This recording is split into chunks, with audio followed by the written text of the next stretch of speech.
Guys, and welcome to the newest episode of Be Hero Presents the Bump Card Wrestling Podcast. I am your host, as always, Brian, and with me tonight is my tag partner, Psycho. How are you tonight, Psycho? I'm doing pretty good. Not too bad. Yeah, I'm the tired one this time, and you're not.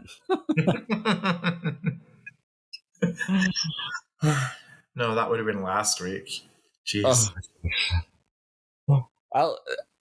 We have a lot to cover tonight. We're going to be doing the review of the Bash in Berlin from WWE, which was a crazy show in its own right. But it's also been a fairly crazy week in the world of wrestling. So as always, as we always do, we're going to go ahead and talk about the wrestling news of the world. Hit me with that world wrestling news. Yeah, so the first thing I want to lead off with is they released the Mr. McMahon documentary trailer. Have you seen it? I have not. So, yeah, I guess they've got footage of Vince McMahon being interviewed from before when it was in production. So they got some of that. I don't know how much they're going to dive in because it did touch on the scandal, of him stepping down and all that, as part of it. And it does show like some interesting things. I don't know. I mean, I guess it's going to be a 6-episode series, 6 hours worth. So that's 6 weeks. But I'm definitely going to watch it.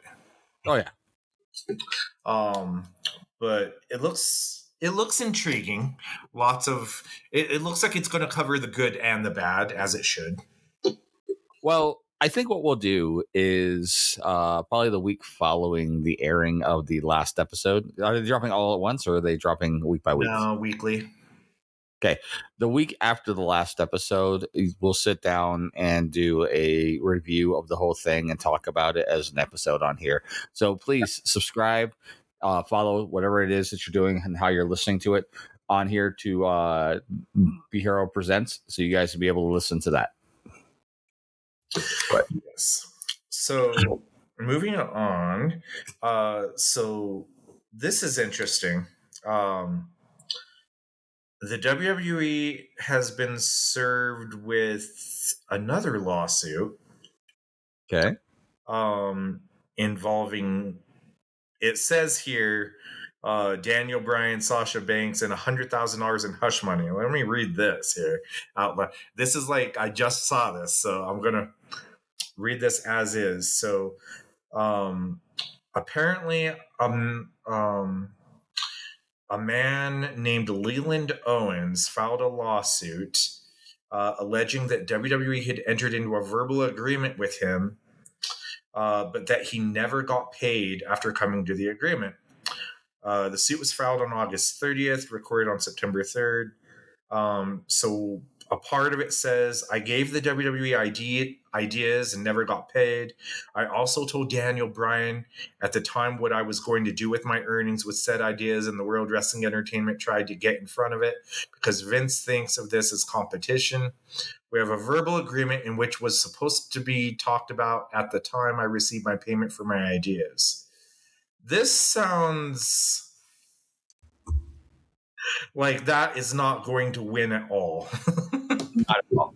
Sadly, that kind of scenario, like it's hard pressed to be able to confirm IP without some form of evidence, specifically contracts or some form of copyright or publication to show that that person has had that before an event has happened or before somebody used it. IP stuff is super hard to do any lawsuits over in general. So creative ideas of any variety, like there are storylines that you and I have talked about just BSing. Yeah. On here or just in general that have happened, but we're not going to sue the WWE because we were BSing about storyline ideas. Yeah, I mean, there was a time where I was coming up with ideas and like I would see it on television. I'd be like, is WWE like do they have me recorded or something? Because that's how it seemed at times. They weren't recording you, but they were recording Nick Fettuccini. That's right. And I'm not gonna sue them. Unless I think I could win. Huh? But Nick Fettuccine might. Nick Fettuccine might. If they don't taste the spicy linguine.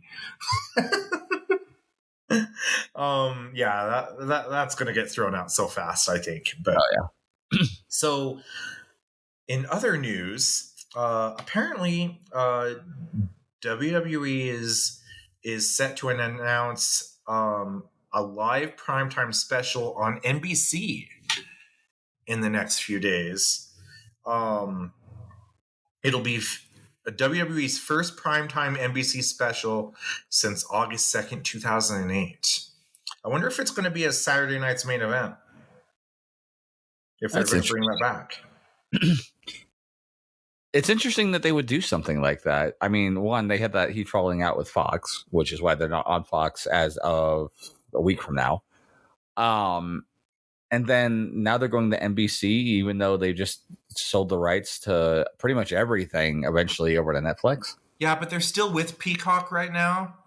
So, I mean, maybe they're trying to fill out like a contract. Maybe in the contract that they had is they had to like do so many of these. Yeah, maybe that was already part of the contract, and they're just going, they're just fulfilling their contractual obligations.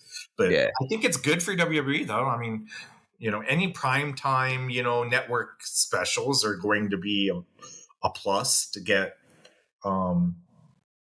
exposure. Yeah, and no one's ever going to say exposure of almost any variety is a bad thing, unless you see me in the shower. Yeah, and I definitely do not want to see that.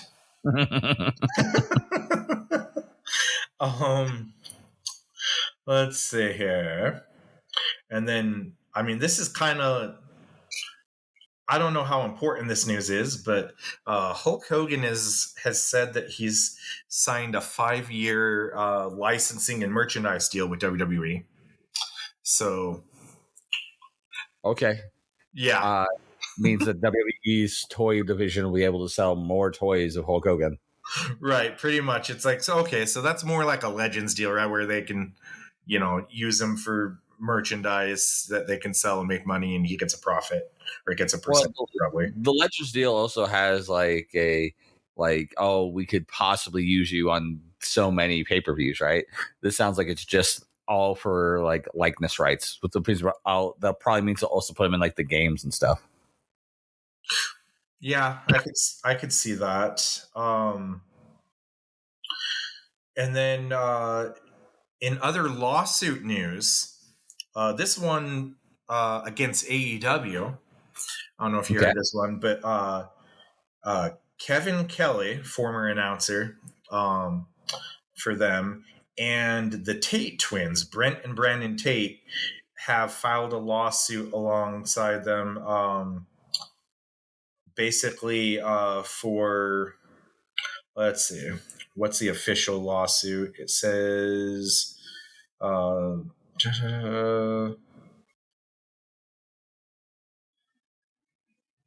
so part of it is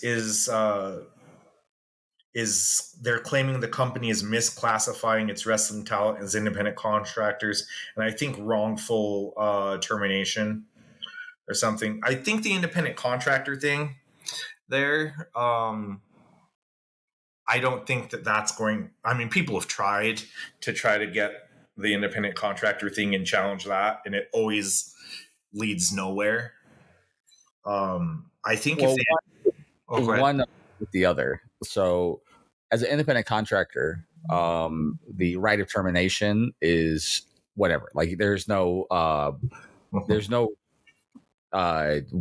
thing that they could say like there's wrongful termination, right? Outside of like the standards, sex, white, race, or religion. Like, you're not going to get there's no wrongful termination lawsuit there because you're an independent contractor. You're working as such, so they can terminate you or your employment at any point in time for any reason. So I think the one is to get the other over.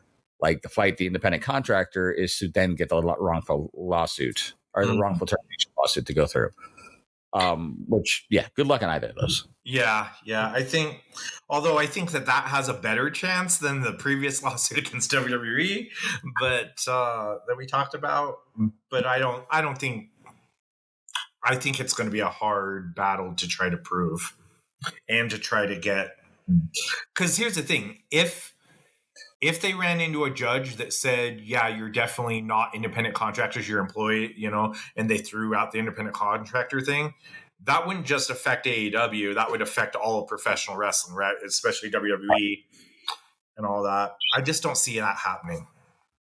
No, what that'll do at that point is it's going to set precedents. And older WWE had a better fight for the independent contractor thing, because in the independent contractor requirements, you're not allowed to work for any other company. Where in independent contractors, you work for whomever, right? You do what's called 1099, and you're able to ostensibly work for whatever thing. But the old WWE is you're stuck in the contract with them for a certain amount of time, and you're not allowed to work for anybody. AEW is only got like a handful of restrictions, being like WWE can't work for them, this kind of thing. But you're still able to take independent bookings as long as your primary booking is for this company, which is going to be harder to fight an independent contracting law. Yeah. So, like you said, good luck. Yeah. On that. Let's see here. So we had talked last week about the Nikki Garcia and Artem, basically 911 call and Artem getting arrested and all that. Well, an update on that, that Nikki apparently has been trying to call for divorce lawyers. So sad situation all around. Yeah. I don't know the full details on the actual incident. I know that apparently Artem was the one that called, according to TMZ, Artem was the one that called 911 and then tried to call it off. But the police were going to check up on it anyway. Yeah. What I had heard is essentially a back and forth, and it sounds like honestly there was probably some form or varying forms of domestic violence from both ends. Yeah, but either which way, obviously it's a toxic thing, and they don't need to be together anymore. Yeah, I just feel bad for their son, in that type of situation. I agree, and that also is something to look towards about separating is in the best efforts for the child, because a child being raised in that kind of scenario, the one to speak from experience, you don't want to be that kid. So, yep. And then last bit of news that I have on this is Odyssey Jones was fired from the WWE. Also, nice segue for domestic violence allegations. Yep. So a lot of that going around. Which is such a crazy time for that to happen for him, because he's been sitting on the main roster for over a year, and he finally starting to get a storyline and a slight push going with the whole New Day thing. And then out of the blue, he was taken off the roster page and then let go from WWE over this domestic violence allegations. Just the answer for all of this is don't be stupid. There's no reason for violence of any variety. And especially if, again, for no reason. There's no reason for it. Just don't be stupid. Yeah, especially when you're a public figure on that too. It's just career suicide too. Yeah. All the best and hopeful for the alleged victim, and hopefully everything gets settled. So, all right.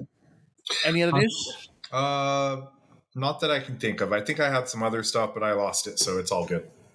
Did we talk about Sid last week? Yes. Yeah. Did we talk about Alpha last week? No. You can touch on that. So, just real quick, this was a couple of weeks ago, but we didn't air an episode in between that time. But Afa Ananoe, the uncle of Roman Reigns. Either his uncle or his dad. I think it was his uncle. I think it's his uncle. Yeah. Passed away fairly shortly after his brother Sika, his Roman sister, passed away. They were only within a few months of each other. Well, I think it was a little bit longer, like maybe 6 months or something like that. But so it's pretty close. He passed away. I don't remember from what. I think it was just from standard, natural causes, things like that. So sad to hear for that as well. We'll be doing our 10 bell for them at the upcoming show for him and for Sid Vicious. So yeah, sad that both Wild Samoans, passed so quickly after each other. Yep. They're up in the sky tagging again. So yeah, winning tag titles. At one time, they had held the most, or never mind. I was thinking of Captain Lou Albano that had managed them, had more tag title championship wins than any other manager. I don't know if that's still true, but yeah. I can't imagine there's many others, like, because Captain Lou did a lot of tag teams over like others who did mostly single guys. Like I'm thinking like Bobby the Brain Heenan didn't really manage a lot of tag teams. Not a lot. Paul Heyman didn't do tag teams. Maybe Jimmy Hart. Jimmy Hart, maybe he could be up there, but no. And then there has managers have kind of been a lost art for a period of time, so he might still hold that record. I don't know. Good old Super Mario. Yes.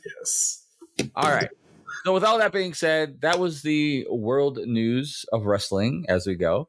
So let's go ahead now and go into WWE's second. No, I'm sorry. This is the first Bash in Berlin, which, oh my God, was that crowd crazy. Like it was a relative small crowd. Yeah. Like 13,000. Yeah. But it was, it was the biggest arena show that the WWE ever did. Yeah. The biggest grossing, the highest grossing arena show. Yeah. Which is insane.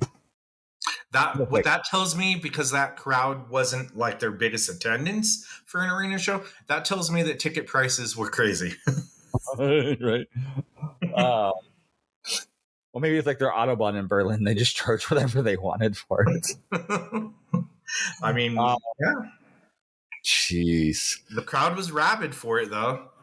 Oh my God, were they? They were insane. And even on Friday night. So Friday night, they did SmackDown there too. Mm-hmm. And they put oh my gosh, his name just left my brain. Gunther's boy. Oh yeah. Kaiser. Yeah.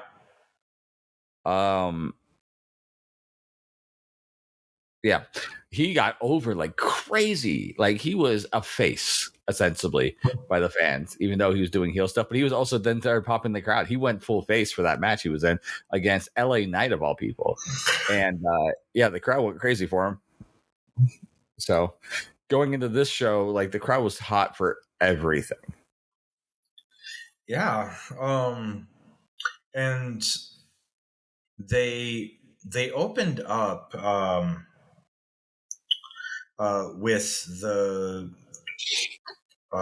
Undisputed World WWE World Championship, and you've got the Cody Rhodes defending against Kevin Owens, and I actually really liked this match for the opener. I thought it was really solid, told a good story. They didn't go with the obvious thing of one of them turning on the other. They didn't do that, not yet anyway. But this match was really good. They kind of had a long feeling out process. because it was basically a babyface versus babyface match. And basically the story they were telling throughout this whole thing was basically Kevin Owens like teasing that he was going to do some like heelish things like the power bomb on the apron and things like that, but then he would not do it and change his mind, and it kind of cost him the match. And they really played that up on commentary as well. But even Kevin Owens, not going after Cody Rhodes' leg during the match, because it, but it was. I thought this was a good match. There was a couple of near falls towards the end, but ultimately, Kevin Owens went for the swanton, hit Cody Rhodes' knees, and then he did 3 crossroads to retain the title. Kevin Owens kicked out of the crossroads earlier in the match too, so which you don't see too many people do that. Correct. He kicked out of the 1, and then he was going for the 3, and on the 3rd one, it gets reversed, and then he actually only takes a single one at the end. That's right. Okay. There was a lot of them. Yeah. I think that I don't know where they go with this. Like they tease, that Solo's waiting in the wings, but they could easily have like Kevin Owens turn on SmackDown and get another rematch or something. I don't know if they're going to keep him babyface. Like just the way Kevin Owens was kind of looking at Cody at the end, and like there's something there that they can dive into. Mm-hmm. I agree. I feel like they're going to do a long tease of this, though, of him doing that. And what I could see happening, which would be an interesting story, is they work to a 6-man match of some variety. So it'll be like the bloodline. So, like, say, Solo and Tangaloa and Tuatonga, right? Those 3 against Kevin, Cody, and then Roman as the first bite into that apple. And Kevin's like throwing shade about this. It's like, I was here, he's the bloodline, this whole thing. And eventually, that's where Kevin first turns and attacks Roman because of all the shenanigans, and then attacks Cody because of such. And then Cody takes the pin on the 6-man. Yeah, they could do. There's a lot of different ways they could go about this, and I trust the booking. By the way, WWE, if you're listening, because we know you are, when you go to take that idea, I want to be known that today, on September 5th, 2024, I came up with the idea, so please give me my money. I don't want to have to lawsuit you. Yeah, good luck with that. I'm going to be like saying that on every idea, so that on the one that they, coincidentally that they use. Yeah. In fact, I'm going to say it for both, and just like we'll like edit it, for whatever, in post. Say, we'll just say, Kevin Owens turning on Cody Rhodes turning on Kevin Owens, neither one turning. Oh, they went with that, and then we'll just put the appropriate one in. So, yeah. Now you have to edit that part out so that, they don't see our plan. That's just too much effort. You're going to have to not go with the lawsuit. Sorry. Darn. All right. So next we get the Women's World Tag Team Titles match. This one actually was 1,000 times better than I thought it was going to be. Like, this one, I thought it was just going to be kind of a throwaway or a cool down match, or basically a filler match. But I thought everybody looked really good in this. And it wasn't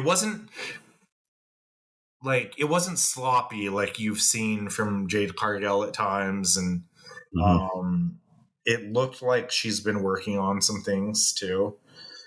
And they basically there's new tag team champions. They hit the assisted German suplex for the pin and the titles, Bianca and Jade, to win the belts. This one was better than I thought it was going to be. It was good, but it was good because they did what they need to do with Jade, and that's hide her flaws. Right? Jade was on the apron for a majority of this match. She came in for the hot tag towards the finish, which is exactly where you want Jade right now in scenarios like that. It's when you put Jade as the sympathetic face getting their butt kicked that there's a lot harder time and more opportunity for her to screw up.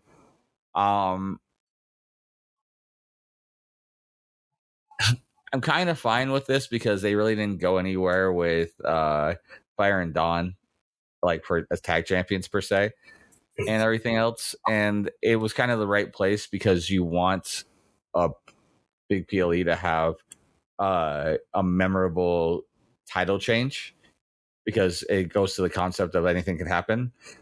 But it's also like, and I hate saying it this way, so I apologize if anyone gets offended, but it's the lowest tier of the titles on the main roster. So it's fine to have that one change without really affecting much. Yeah. I'm still calling it now that the whole point of this tag title reign, or them as a tag team, they're going to build up to one of them turning on the other, and it's going to lead to a match at WrestleMania. That's just kind of my prediction on that. Probably for a title, so they'll probably they'll probably lose the tag titles because whatever. One of them will turn. One of them will get a championship before then, a singles title, and the other one will win the Rumble. That's my prediction there for you. On September 5th, 2024. Yes, so if that happens, some money, right? Yeah. Send me my money. So if Bianca turns on Jade, Jade turns on Bianca. If neither one of them turns, okay, now we've covered it all. Edit that appropriately. So stupid. The match was fine. I forgot to mention that the first match with Cody and Kevin, I also really did enjoy. For the most part, that was match of the night for me. Yeah, not for me. So I'm guessing I know which one it is for you, and I'll explain why it wasn't for me. Okay, before we get to the next match, I did want one last comment that I remembered about the Kevin Owens and Cody Rhodes match. It seemed at times that it was almost like a tribute to Bret Hart, because I don't know if you noticed this, but like Kevin Owens used a Russian leg sweep. I think it was Kevin Owens. It might have been Cody. One of them used a Russian leg sweep, which you hardly ever see either of them do. And then there was another. Oh, and then Cody kissed the belt right before the referee held it up. Bret Hart used to do that every time when he was champion. And so I was starting to think, this is like a love letter to Bret Hart. But that's kind of, what I was noticing. So let's go ahead and go into the next match, which I'm assuming was your match of the night. Yes, actually. Yeah, I would say there is another contender for that, but I do think that this is probably there. But we've got Drew McIntyre versus CM Punk in a strap match, and they have this they have it, where they have the lights, and one light's for CM Punk, the other's for Drew. So every time one of them taps the turnbuckle, then their appropriate light would turn on, and they had to tap all four corners in succession. So if anybody broke it up or broke up the sequence, it would start over. This one was CM Punk. I think it was CM Punk's best match in a long, long time. Probably his best match since he wrestled MJF in the dog collar match in AEW.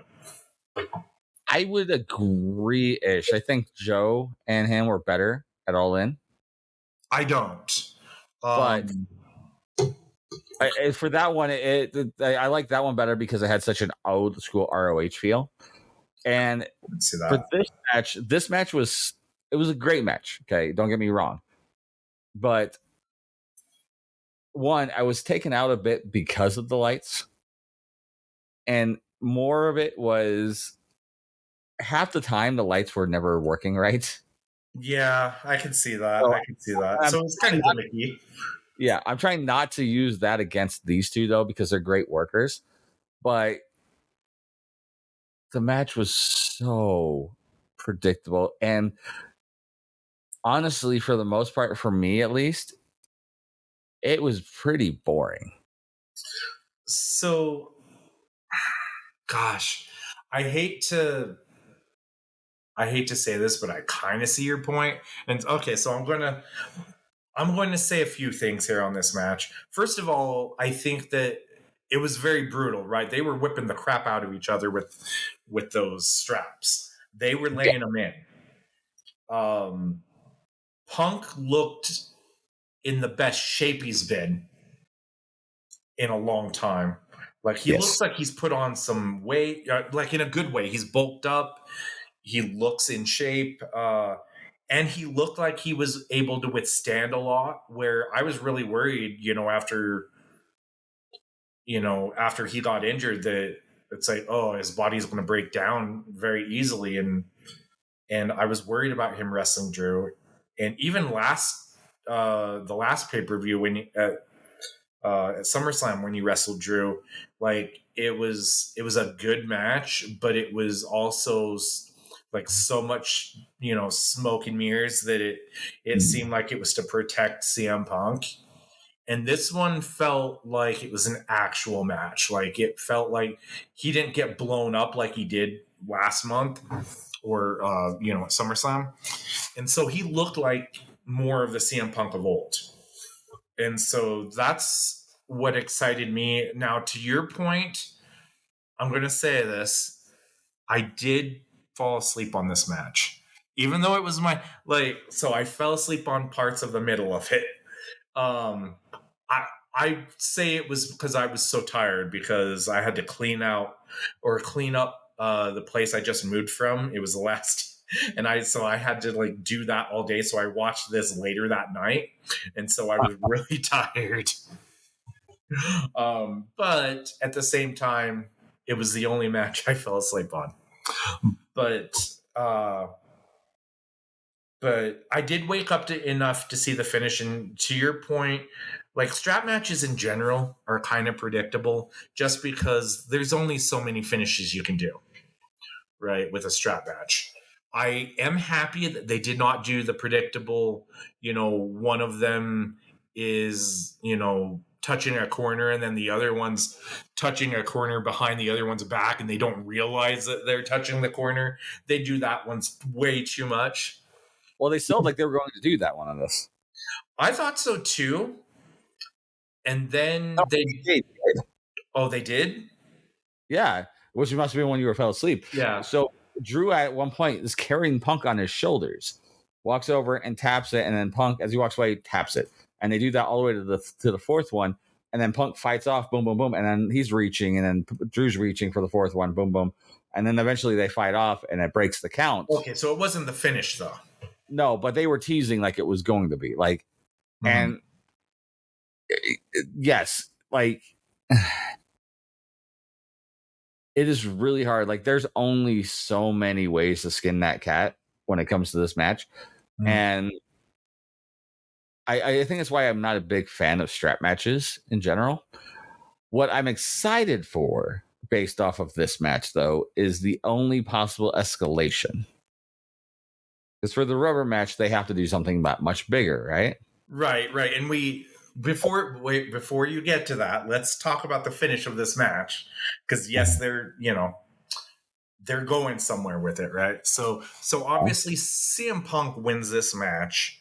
So now it's tied 1-1. And the way he won, though, was it seemed like it was the blow off, right? It seemed like it because he kept hitting him with the GTS, the go to sleep, and then he would touch a corner. He'd pick him back up, hit him with another go to sleep, touch a corner, and it was pretty definitive at the end. And so it was like, and then he got his bracelet back, from Drew, it puts it back on his wrist, and it felt like the ending. And Punk even did an interview that they showed on the post show that basically he said he was done and he was looking forward to seeing who won the match between Gunther and Randy Orton later, because he would be waiting in the wings type deal. And it seemed like he was focusing on the world title at that point.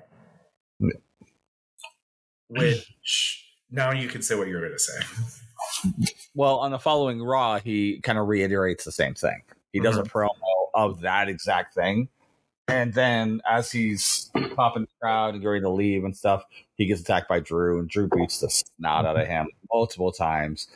And he actually grabs the bracelet and he breaks the bracelet. And then he puts the bracelet, like the beads in the bracelet in his hand, shoves them in Punk's mouth, and then gives him the Claymore kick that way, and then continues to beat him up until everyone pulls him away and all this, right? And then he attacks him when he's being carted off in the ambulance, and Punk's like spitting up blood. Like, they're doing this whole thing. Yeah. So the only obvious rubber match finish that they can do is at Bad Blood, the originator pay-per-view of the Hell in the Cell is doing a Hell in the Cell match. And it's perfect for that match because it's not just we're doing a Hell in a Cell because that's what the pay-per-view is and it's the theme of it. No, this actually makes sense to do the blow off in Hell in a Cell because there's no other way, right? They have to settle this. And that match is going to be fantastic because I think that the first match was okay. This match was pretty good. I think the Hell in the Cell match is going to beat both of those. I think it's going to be their best match. I agree. I think it's going to be not only the capper, but it's going to be a great match for these two. And hopefully it'll be the rubber match at the end of this, and it'll be just done because I've been enjoying the story, but they need to end it. Yeah, I think they can do the rubber match, and then Punk can move on to something else. Drew can move on to something else. I don't know. Yeah, I don't know where that leaves Drew because I think Punk's going to win. I do. I think he's going to win the blow off because I think Punk is going to. They're going to start building him up for a title match at WrestleMania. But probably against Rollins, maybe, which means Rollins needs to win the belt back. So I don't know. He could go against Gunther. Huh? He could go against Gunther. He could. He very well could. That's true. Yeah, I don't know. I'm interested to see where it goes, though. As far as one last comment on the strap matches, that you know how we've been saying that there's only so many finishes they can do with that stipulation and whatnot. I would really like it actually I would like strap matches more if it was a pinfall finish instead of touching the corners, because you could still beat the crap out of each other with the strap, and then you could get really creative still with a finish. And I think that that's kind of what they need to do, because the touching the corners, it's, to me, like, I used to like it until I saw every possible finish you could possibly do, and then it's way too gimmicky for me. I was just imagining doing an old school like Tokyo Magnum style like Paradise Lock, but doing it all done with the strap and then going for the pin that way. That would Yeah, be an I mean, interesting. there's so many different ways. You could just beat the crap out of the other, and then yeah, I mean, you could have a really brutal strap match and then make it more brutal without touching the corners. Yep. Yeah, I would love to see that actually. But Yeah. I think that'd be a better style for the match. But that being said, and this is not shitting on the match. The match between these two, like they have really good chemistry, and I enjoy these two working against each other. But it was not my favorite. I enjoyed the Cody and Owens match better. well, the next match is a match that I enjoyed better than the Cody and Owens match. So maybe this one's a match of the night. You've got Judgment Day, which is Dominic Mysterio and Liv Morgan against Rhea Ripley and Damian Priest. This match, the heat for this match was insane. Mm-hmm. Like the crowd was so into this match. I think this match had the crowd more into the match than any other match, and that includes the main event. I feel like the crowd was so up for this match, and Dominic and Liv had so much heat on them. The crowd was way behind Rhea and Damian Priest. And Damian Priest actually looks like he's come out better for losing that championship. Like, I am starting to take him seriously now. I don't know. He did grow. Like that title run, mind you, wasn't very long, but that title run actually somehow turned him face. Yeah. From a heel. And yeah, he's become so much better, not only as a worker, but like is more a natural face for the crowd to be behind them.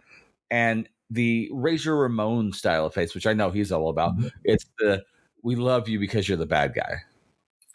Yeah, and now they've got, the crowd, they're obviously going to cheer them going against, Dominic Mysterio and the rest of Judgment Day, because there's a foil for it, right? Did you see the post that Dom said after turning on Rhea? Is he thinks he might be the only heel in history to ever have a heel turn? That is funny because that's kind of true. Right? Yeah. Fantastic. Yeah, because however much heat that Dom had before, he's got that much more now. Mm-hmm. This match was really good. I mean, the finish wasn't ever really in doubt to me, but everybody looked fantastic in this match. The crowd was way into it. Liv Morgan held her own. She looked good. And I'm really loving this story with Liv Morgan and this iteration of Liv Morgan. I know that I think we've talked about before where like when she was champion before, when she was the baby face, doing the extreme things, whatever. And I remember we had a conversation when she was wrestling Ronda Rousey and you thought that she should go over Ronda Rousey. And I was like, I don't believe it yet. I think that, and they ended up not doing that, or at least not immediately.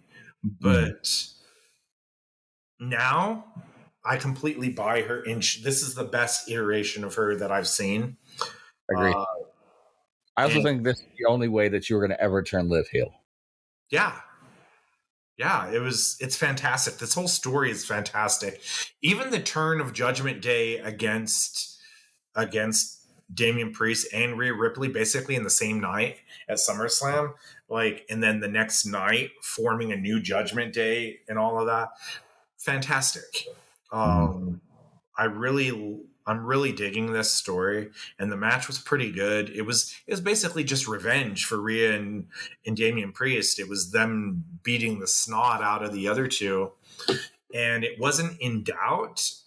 So Damian Priest and Rhea obviously win it was a double Razor's Edge, right? Was that the finish? Yeah. So yeah, double Razor's Edge. No. And then No. Rhea, they do the double Razor's Edge, but that's not the finish. Yeah, Because Judgment Day comes out. that's right.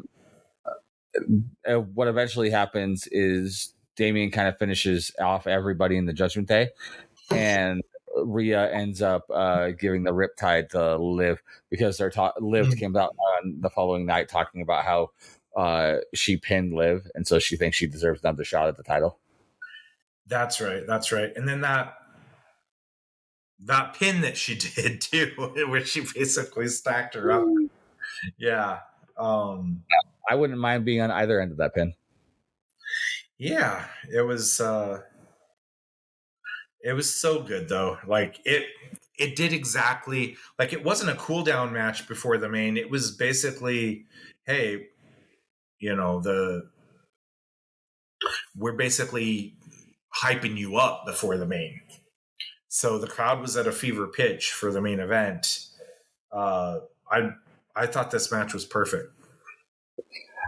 I thought it was a really good match too. The only thing for this one, and not that I ever thought that the Owens Cody match was ever in doubt, but like there was times I felt like there was a story there. Like I was waiting for the other shoe to drop, which I think was a better story than what we got with this one. So that's why I preferred that one better, because it told a better story. It let you like, oh, is he doing it now? Like you were on a cliffhanger through that whole match. It was a much better told story than this one. But this one didn't need to have a huge story. It was exactly what it was. It was a revenge story. Yeah, And it did have a story. Yeah, but it was a simple revenge story. It was a John Wick story, but I just enjoyed the first one more. Yeah. So it was the match for me as like an overarching match.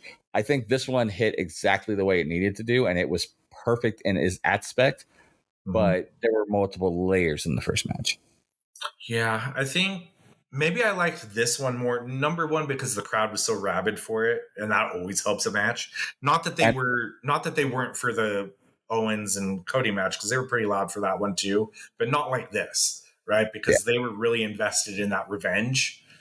And then the pin, of course. Yes. And I think the other reason I liked this match more is because I got exactly what I wanted to see out of this match. And I feel like the Cody and Kevin Owens match, it doesn't feel like it finished the story, right? It feels like a first chapter. Well, that's what Cody does. He goes 2 years in his storyline, like 2 years to finish a story. Right. Yeah, he's made a habit of that. It's like, his books are novels, to finish the story. They're not short stories. He's War and Peace over Stephen King's short story. Yes. But yeah, I mean, I can see both sides. So now we're at the main event. And yeah, with Kaiser out there doing the announcement and everything, it's fantastic. It sets this up perfectly. And Orton, when Randy Orton comes out, actually, the crowd's very into Randy Orton. Ludwig Kaiser. It just came to me. It was Ludwig Kaiser's name. I don't know why. I couldn't remember it. We got his last name right. Yeah. But this, when Randy Orton comes out, the crowd is so into him too. So it's not 100% for Gunther, right? No. It's a little bit of a split crowd. But when Randy Orton comes out, they're singing his song. I hear voices. It's a cool moment, really, honestly. It set the stage for this match, and Randy Orton seemed like he was just loving it, soaking it all in, because he doesn't get that kind of reaction all the time. He started to, like the last few shows, he started doing that. He actually made a point to it during a promo building up to this, where he talks about that. He's like, I've been appreciate you guys singing my song. It's been amazing. I'm just surprised it took you guys 15 years to do so. Yes, it's My favorite, different times. right? My favorite part is in the establishment at the beginning of this match. Um, you see the crowd. The crowd is doing the wave, like a baseball game, right? Uh-huh. And Cody, or not Cody, Randy looks at Gunther and points and like puts the finger up, like 1 second, and then he looks at the crowd and does the wave with him.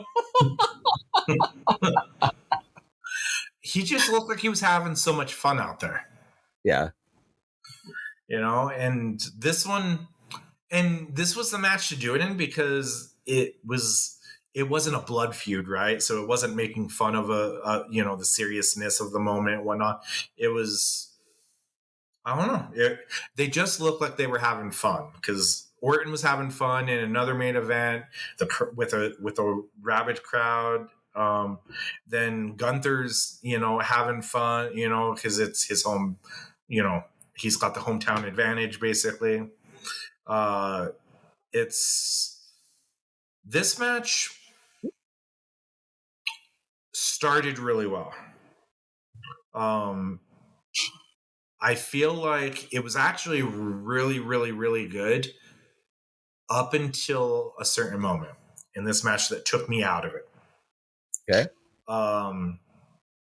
The part that took me out of it was Orton goes to the outside, Gunther's down in the ring, and he takes forever to like set up his spot where he's taking off the monitors off the announce table and dragging the ring steps over there.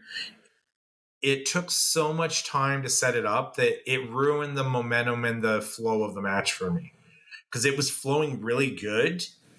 And then, I always hate that too, even in ladder matches where they take so much time and the guy has to stay down forever while they're setting up the spot.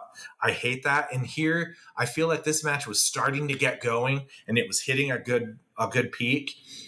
And then they took 7 minutes, it felt like, to set up the stairs. And then they didn't do anything super cool with it. So I don't know.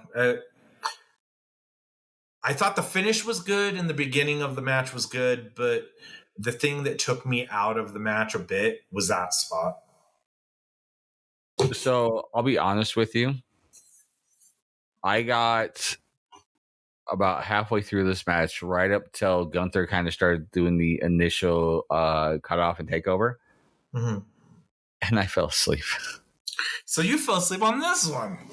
I did. I woke up right at the finish, and I have no good excuse. I watched this at like 2 p.m. when it aired at my house, and like I had good sleep. I passed out. Like I was sitting there watching it, and I like laid my head on the chair, and then I woke up, and the match was over. And I'm like, Tried to play it off to my wife like I wasn't asleep. She totally knew I was, but I tried to play it off like I didn't fall asleep during this match. So I missed most of this match, and I was going to get around to watching it so we can do this. And I just been so busy at work and everything, I haven't had a chance to finish it. So yeah, good match for what I saw. Well, you missed the part where he took so long setting up this ring steps, and that's why you were looking at me like, I don't know what you're talking about, but I'll play along. He could have been like, and then he pulled Doink the Clown out from under. Yeah, I could have really messed with you. It's like, oh, now I do need to watch this match. It was really cool when MJF came out, Oh man, but that one. But yeah, the finish was good though. He kept Gunther kept going for the sleeper hold, and Orton was fighting out of it, and he kept applying it, and then Orton just passes out. I think it made Gunther look really strong, and he beat someone credible, in Randy Orton. And they were talking about how Randy Orton's 2 world titles away from tying the record of tying Ric Flair and John Cena. Yeah, and I think it was good that they talked about it because it made you think, maybe he is going to get closer and do it. But I mean, this one wasn't really in doubt. They're not going. Triple H is not the guy that's going to job Gunther in Germany, right? It's not gonna happen. Vince McMahon would have done that. Oh yeah, and not for like just let's get him one more belt. Mm-hmm. So, alrighty, well, that was the review, guys, of Bash in Berlin. I'd love to know what you guys thought. Please reach out to us on our social medias at Be Hero Media on Facebook, Instagram, and Twitter. You can also reach out to us through our Facebook page, or sorry, not Facebook page, our website at BeHeroMedia.com, where we have everything about Be Hero Media on there. Let us know what your favorite match was, what your thoughts were about the shows. Did you fall asleep during any part of this show? Let us know what your guys' thoughts were. You know what though? Like even though we both fell asleep during a match, I still think this was a really solid pay-per-view for them. I agree. And especially for what it was. It wasn't no crazy like 10 show or 10 card or 10 match card for it. It was just 5 matches, but they were 5 simple big matches. Well, 4 and then the women's tag title. You know what this reminded me of? It reminded me of how Triple H would book NXT takeovers. Yeah. You know? Funny enough, the takeover that happened the next day was pretty much the same. So all that being said, guys, let's go ahead and talk about some more wrestling. And that, of course, is Devotion Championship Wrestling and the upcoming shows for all of that. Starting off with, as this airs, the next day, September 7th, we will be doing our big show, DCW Controlled. And that will be at the Salt Lake Arts facility in Taylorsville, Utah. And man, is that going to be a big show. Not only are we having the return of Tommy Dreamer, ECW hardcore legend, but he will also be facing in a 5-person match to win, 4 of our DCW guys to win the DCW title. In addition, we will also be having Manny Lemons going for the NWA title against EC3 again. I need to say something here. Go ahead. I heard that EC3 lost the NWA title. As far as I know, that's what this match is for. So yeah, that's why I was confused by it. They're having a match either which way. That being said, that plus so much more, guys. I'm super excited for this show. It's going to be a great show. And if you're a local wrestler or worker in near areas such as Nevada or Colorado, Idaho, so on and so forth, or if you want to just fly in, we'll actually be having a double seminar on Saturday, tomorrow as this airs. We will be having Tommy Dreamer do a seminar before the show. And then on Sunday at our training facility, we will be having EC3 do a seminar there. There are a few spots open for both of them, $50 a piece, $100 together. It is totally worth it. I've done seminars with both of these guys, and it's amazing. Following that, we will be at FanX like we are every year, and that will be on September 26th through the 28th. Tickets available through FanX's website for that one, and you'll be able to come and see us. In addition, we will be doing a massive raffle for a variety of different prizes, from everything from signed posters, signed T-shirts, to tickets to the next show, Pit Viper glasses, and so much more. Plus, we'll be doing live tryouts. You can come into the ring, try it out to see what it's like to be a wrestler. There's so much opportunity here for you guys, not to mention meeting and greeting with all your favorite DCW stars. And then following that, we'll be right back at Lightree Studio, October 5th for Halloween Bash. I'm super excited, guys. It's going to be a crazy couple of shows. So to get information for all of that, tickets and information, go to our Facebook and Instagram, Devotion Championship Wrestling, or you can go to DCW Salt Lake on Twitter or Devotion Wrestling on TikTok. All right, so let's see. Psycho, is there anything else I'm forgetting or anything else you want to undercut me for so I can't sell tickets? I was gonna say, I was like, sorry to ruin that. I saw something that he lost the belt, but As far as I know, he still has it. So okay. as is his tapes. So Okay, I hope I didn't scoop something there, but yeah. No, I think I'm good. Maybe you read he loses it to Manny. Maybe. So, all right, guys. For the rest of Be Hero Media, he has been Psycho, and definitely so much so today. And I have been me. Have a great night, guys. And this is us tapping out. Catch you guys later.